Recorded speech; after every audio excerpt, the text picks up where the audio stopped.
સમય પર વડાપ્રધાને અપીલ કરી છે ત્યારે પીએમની અપીલને ટુરિઝમ ઇન્ડસ્ટ્રી આવકારે છે।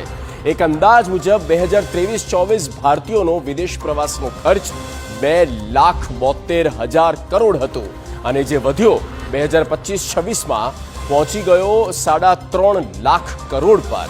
આ સ્થિતિએ વિદેશ પ્રવાસ ઓછા થાય તો વિદેશી હુંડિયામણમાં ફાયદો થઈ શકે।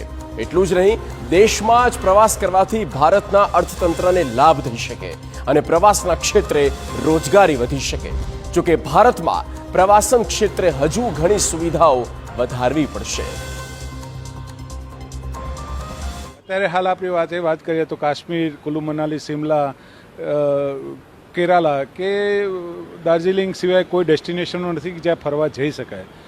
આપણા દેશની અંદર 15 કે 20થી વધારે ડેસ્ટિનેશનો ડેવલપ કરવામાં આવે, ઇન્ફ્રાસ્ટ્રક્ચર મજબૂત કરવામાં આવે, ટ્રાન્સપોર્ટેશન મજબૂત કરવામાં આવે તો 100% દેશનો પ્રવાસી દેશમાં પછી ફરી શકશે અને એની જે વિદેશ જવાની ગેલસા છે એ ક્યાંકના ક્યાંક સારું અને વિશેષ મેળવવાની અને શાંતિ માટે પણ લોકો જતા હોય છે।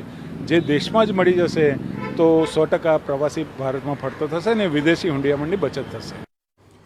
તો યુદ્ધની સંભવિત